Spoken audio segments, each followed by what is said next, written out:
طبعا انا ضيعت كثير، بس يبدو لي ان هذا هو المكان الصح يعني. خلاص شكلي وصلت، لاني والله دخلت عند ناس ما اعرفهم. ايوه هذه خيول، شكلي انا هنا. طبعا هنا يدربون الخيول، شوفوا كيف. هذه خيل عربيه اصيله ما شاء الله تبارك الله، شوفوا كيف جميله مره. هناك ايه اثنين هنا عشان يمنعونها. إيه؟ في واحد هنا، في واحد الثاني هنا، هذا قاعدين يكلمون الخيل عشان ما تطلع.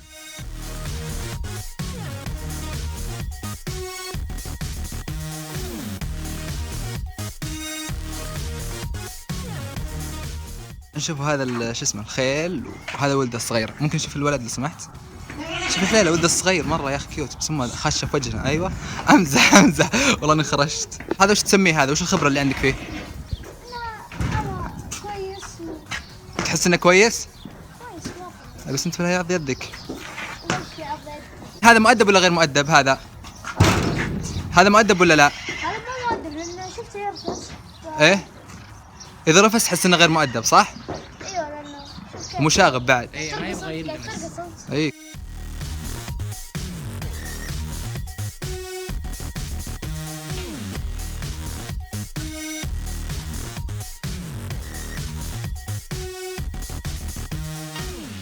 طبعا هنا ينظفون الخيل ويحلقونه.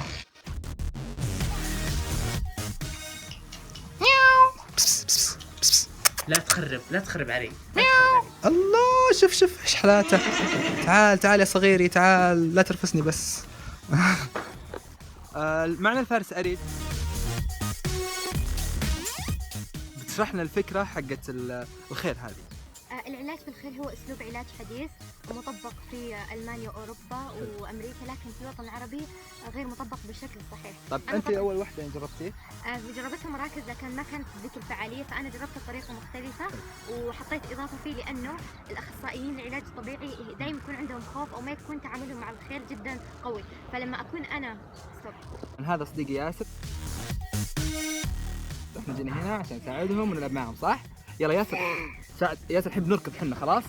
يلا نركض محمد، يلا 1 2 3 يلا ياسر تعال يلا ياسر. شوف سبحان الله. تعال صديقي ياسر، ايش رايك فيه؟ تعال ياسر. لا تهرب.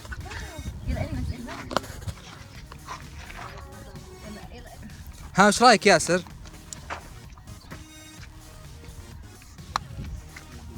يلا ياسر حبيبي، ياسر اختار لون حبيبي. خلوا ياسر يشرب ماء كثير واختار مويه. تعال يبي يبخ عليه مويه.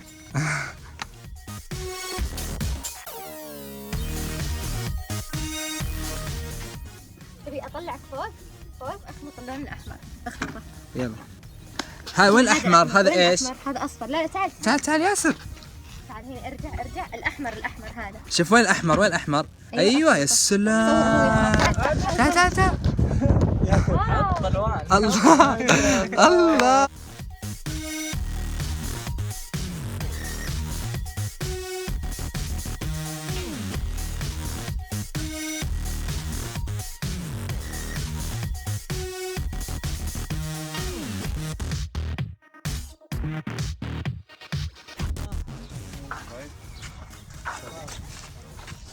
بجرب الحين اركب خيل اول مره. بسم الله.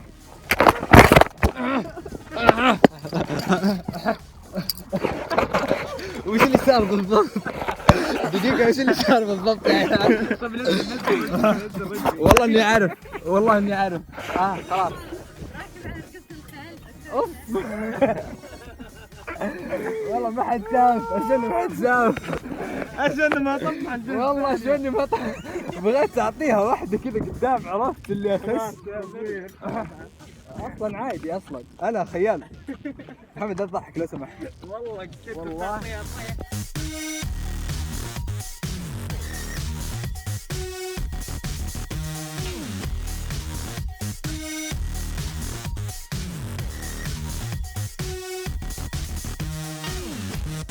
طبعا انا جيت السيارة هنا بستغل الفرصة بدور لي فرشة عشان ببدا ارسم الحصان. بجرب كذا.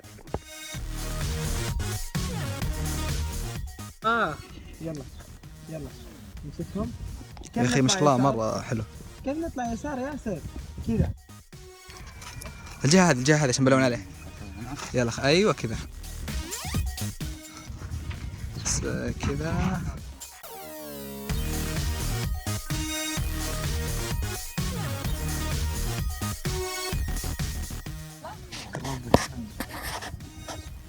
والله انا يا خوفي يعطيني رفسه مع ذي الهزات.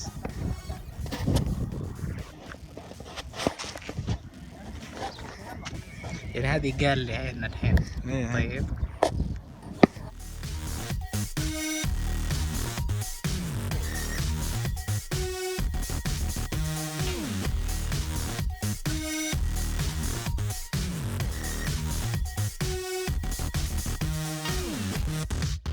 يلا شعر. واو بيحط له شعر.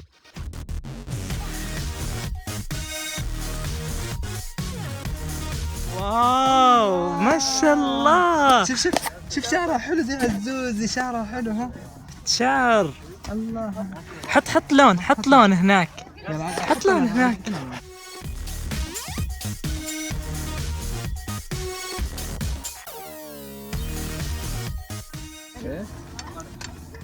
حط لها شعر عزوز. عزوز الحين قاعد يرسم ما شاء الله. يا قلبي الجوال واو اللون حلو مرة. عزوز شوف شوف شوف شوف هنا. يلا كذا كذا كذا. امسك هذه انت كذا وانا امسك هذه كذا. يلا نمسك ساعتين كذا هنا. يلا نسوي شعر. الحين قاعدين يلا عزوز على يرسمون. الشعر. الله شوف شوف عزوز عزوز. لا عزوز ركز معاه. يلا خذي منه الثانية. يلا امسكها هنا. حط لا شيء من يد شيء من يد برا. يلا يلا بس واحدة. يلا هذه عزوز. شوف احنا نرسم بهذه صح عزوزي؟ نرسم بوحدة بس. من الأول يلا عزوز يلا واو الله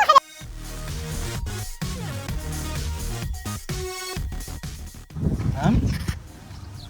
يلا عزوز ايش تسوي الحين؟ عزوز حبيبي عزوز يلا. ايوه سلام يا سلام على واو، عزوز. هنا رسمتي طبعا اتمنى انها تكون واضحة على الحصان. طبعا محمد قاعد يشرح لي على رسمتي ويخربها. محمد ليش انا ليش ما عندي وسخ يا حبيبي. ياخذ الولد قليل الادب اقسم بالله الحيوان. محمد والله مالك داعي اقسم بالله تعبت فيها. يلا تعال البسها يلا حط رجلك هنا. سلام شاطر. الثانية. يلا البس الثانية. يلا ياسر قل لي باي. ياسر هنا ياسر. فلما يكون الشخص مدرك في الخيل اكثر في اتصال مع الخيل اكثر، الخيل راح ينجز ويتفاعل معه اكثر. فهذه المشكله اللي كانت مع الاخصائيين، كانوا يخافون من الخيل. اصلا اخصائي نفسه خايف من الخيل يعني. فكيف إيه، يجيب فحلو انه طفل؟ فارسه واحده هي متعوده على الخيول، كيف انها يعني تتواصل معهم بشكل اسهل. ايوه، فكان الاخصائي يخاف من الخيل، فصعب انه يجيب مثلا طفل ويخليه يجرأ انه يتكلم. يجرأ انه يقرب من الخيل، اوريدي هو خايف، فكان في مشكله.